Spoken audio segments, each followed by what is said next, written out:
Hi all. இது பார்த்தீங்க அப்படின்னா எங்கள் அப்பா ஊர்லேருந்து வந்த அன்னைக்கு தான் இந்த படத்தில் சொல்கிற மாதிரி சின்ராஸ் அன்னைக்கு கையிலேயே பிடிக்க முடியாதும்பாங்க இல்லையா, அப்படி தான் சாய் வந்து ஈவினிங் ரிலையன்ஸ் போகலாம் அப்படின்ட்டு அவனுக்கு அங்கே ஃபேவரேட்டான கேம் இருக்குது இந்த கிடூஸில். ஸோ அன்றைக்கி விளையாடலாம் அப்படின்னு சொல்லிட்டு எங்கள் அப்பாவை இழுத்துட்டு போயிட்டான்.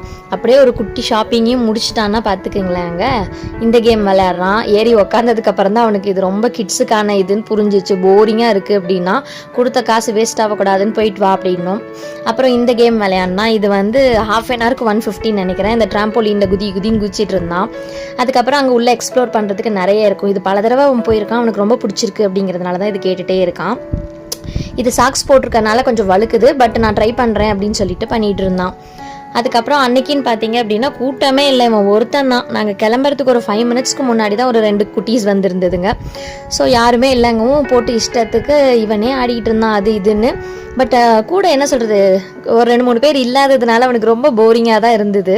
இந்த பாலில் படுத்துட்டு உருண்டுட்டு விளையாண்டுட்டு இருந்தான். அப்பா அங்கே வெயிட் பண்ணிட்டு இருந்தார், வெளியில் உட்காந்து நியூஸ் கேட்டுட்டு இருந்தார். எனக்குமே ரொம்ப போரிங்காக இருந்தது, என்ன பண்ணுறதுன்னு சொல்லிட்டு ½ an hour பொழுது போனதே தெரியல. அதுக்கப்புறம் வெளியில் வந்ததுக்கப்புறம் எனக்கு சாப்பிட்றதுக்கு பாப்கார்ன் வேணும் தாத்தா அப்படின்னு சொல்லி கேட்டு அதையும் வாங்கியாச்சு. இவ்வளோ பாப்கார்ன் அவன் சாப்பிட்டாங்கிறீங்களா? எனக்கு வந்து பாப்கார்ன் வந்து வீட்டில் செய்வோம் இல்லையா, அதுதான் பிடிக்கும். பட் என்கிட்ட கொடுத்து திணிச்சு விட்டுட்டு அந்த டே